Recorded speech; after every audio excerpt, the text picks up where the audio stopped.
Good morning, students. Welcome back to my science online class. We were studying 5th chapter from your science book, right? The chapter is separation of substances. So today let's continue the chapter. So all of you open your books, page number 40. See, the first topic of today is threshing. After harvesting of wheat or rice, the grains have to be separated. We know that after harvesting of wheat or rice, the grains have to be separated for our use. You must have seen wheat or paddy stalks lying in the fields in bundles. So we have seen this. We see that wheat or paddy stalks lying in the fields in bundles. The grains are separated from the stalks by a process called threshing. So the process by which grains are separated from the stalks, that process is known as threshing. Underline this sentence, okay? This is done by beating the stalks on a hard surface to free the grain seeds. So threshing, the process threshing is done by beating the stalks on a hard surface to free the grain seeds. Traditionally, threshing was carried out by making oxen or donkeys or bullocks walk in circles on the stalks on a hard surface. So we know that we have seen this morana mara boli je koy, that is, these days machines are used to thresh large quantities. So nowadays machines are used to do threshing, okay? Now see winnowing. The next step after threshing is removal of grains from the husk. So after threshing, winnowing is done. Winnowing is the next step after threshing. This is the process of removal of grains from the husk. The grains are heavier than the husk or chaff. This property is used in winnowing. So, after threshing, the removal of grains from the husk is done. And this property is used in winnowing. What is the property? The grains are heavier than the husk or chaff. The mixture is allowed to fall from a height by standing at a height. The mixture of husk and grains are allowed to fall from a height by standing at a height. The wind blows away the husk or chaff, which are light, while the grains fall vertically down, forming a heap. As we know that husk is lighter than the grains, so that husk, the wind blows away the husk, and the grains, as they are heavier than the husk, they fall vertically down, forming a heap. The chaff forms a heap at a small distance from the heap of grains. The husk separated is used as fodder for the cattle. The husk, which is separated by using the process winnowing, so that husk is used as fodder for the cattle. Fodder means food. These husks are used as food for the cattle. Winnowing is used to separate heavier and lighter components of a mixture by wind or by blowing air. So winnowing is a process which is used to separate heavier and lighter components by the help of wind or blowing air. Understand? Now see activity 3. Mix sawdust and mud together. Try to separate it by sieving. Next, go to an open place. Put the mixture on a plate and stand on a stool and hold the plate at shoulder height. Slowly tilt the plate and let the mixture slide off. What do you notice? Record your observations. So you take a small amount of sawdust, and then this sawdust you have to mix with mud. Sawdust, do you know what is sawdust? Means hathor guri. So after you mix that, try to separate that mixture by sieving. Next, go to an open place. After that, put the mixture on a plate and stand on a stool. And you see, if you hold the plate at shoulder height and slowly tilt the plate, then the sawdust will blow away by wind. Okay, so try to do this. Next, see, sedimentation, decentation and filtration. These are the another methods of separation of mixtures. These methods are used to separate insoluble solids from liquids. Sedimentation, decentation and filtration are used to separate insoluble solids from liquids. We know some substances are soluble in water or some are insoluble in water. So sedimentation, decentation and filtration are used to separate that insoluble solids from liquid.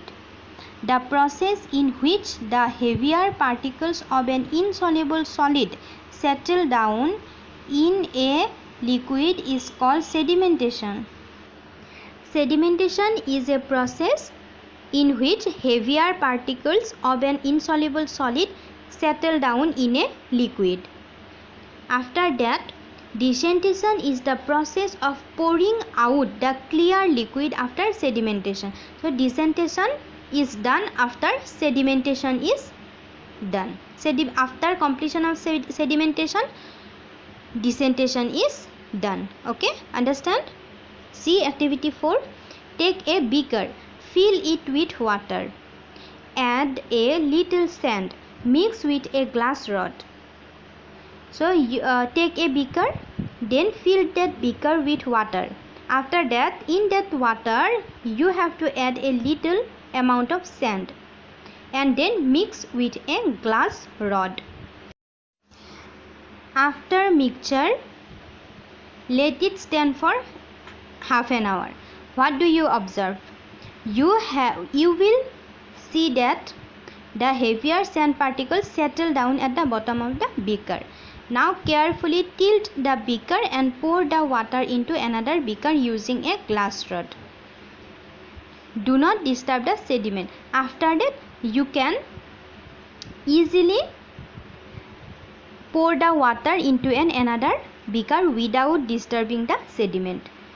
Like that, you can separate the heavier particles of an insoluble solid by this process. Okay, try this. Now see, we can separate two immiscible liquids like oil and water by the process of sedimentation and decentation. If a mixture of two such liquids is allowed to stand for some time, they form two separate layers. We can then separate the top layer carefully by decentation. Filtration is another method for removing suspended impurities from a liquid. So there is another method of separation of mixture, which is filtration. This is used to remove suspended impurities from a liquid. Filtration is a process by which an insoluble solid is removed from a liquid by allowing the liquid to pass through a filter paper or muslin cloth. In filtration process, we use a filter paper or muslin cloth. A filter paper is a semi-permeable paper barrier placed perpendicular to a liquid flow. It is used to separate fine substances from liquid. So we can separate fine substances from liquid by the help of filtration. Okay. Activity 5. Take a mixture of water and sawdust, you will notice that the sawdust does not dissolve in water. We know that as it is insoluble in water. Sawdust is insoluble in water, so it does not dissolve in water. Take a round filter paper and as shown in the figure. So this is the activity. We can try this at home by making a filter paper using our general paper. Okay, place the filter paper in the funnel. Fix the funnel to a stand and place a beaker below the funnel like that, like the diagram. Slowly pour the mixture of sawdust and water into the cone using a glass. What do you observe? See, you will see clear water flowing out of the funnel and particles of sawdust remain on the filter paper. Means filtration is done. This is called the residue. The particles which remains on the filter paper is known as residue. Okay, the clear liquid which flows out is called the filtrate. So the liquid which we will found in the beaker is known as filtrate. Okay, you must have seen your mother preparing tea at home. Yes, we have seen our mother. What does she do after the tea is ready? She pours the tea through a strainer, wire or plastic mesh. We know that we use regularly this. The tea leaves remain in the strainer whereas the tea flows out into the cup. Here the strainer does the work of a filter. So we use strainer to separate tea leaves and tea, and this strainer works as a filter. We can use a piece of muslin cloth, cotton or a filter paper as filters. Fruit juices are usually filtered through a cloth to remove the seeds and solid particles before drinking. So fruit juices are usually filtered through a cloth. Why? To remove the seeds from that juice. You must have seen muslin cloth at home. Yes, we have seen this. When ghee is prepared from butter or cream, your mother must be using a muslin cloth to filter the pure ghee. Paneer is made from milk by adding lemon juice or curd as it boils. Yes, we use lemon juice. The paneer is then separated by filtering the mixture through a fine cotton cloth or through a strainer. After we mix lemon juice or curd to the milk, then after that from that milk we can make paneer by filtering the mixture through a fine cotton cloth or through a strainer. We use water filters to remove solid impurities from drinking water. So for drinking water we can use filters to remove the impurities. We use a ceramic porous pot as a filter. Everybody has filters at your home. So why we use filters? To remove impurities from drinking water, to save our health from that any harmful particles or impurities. Okay students, so it's your today's class. Hope you all understand this. Try the activities at your home, do it yourself. In our next class we will discuss the other topics. Okay, thank you, have a good day.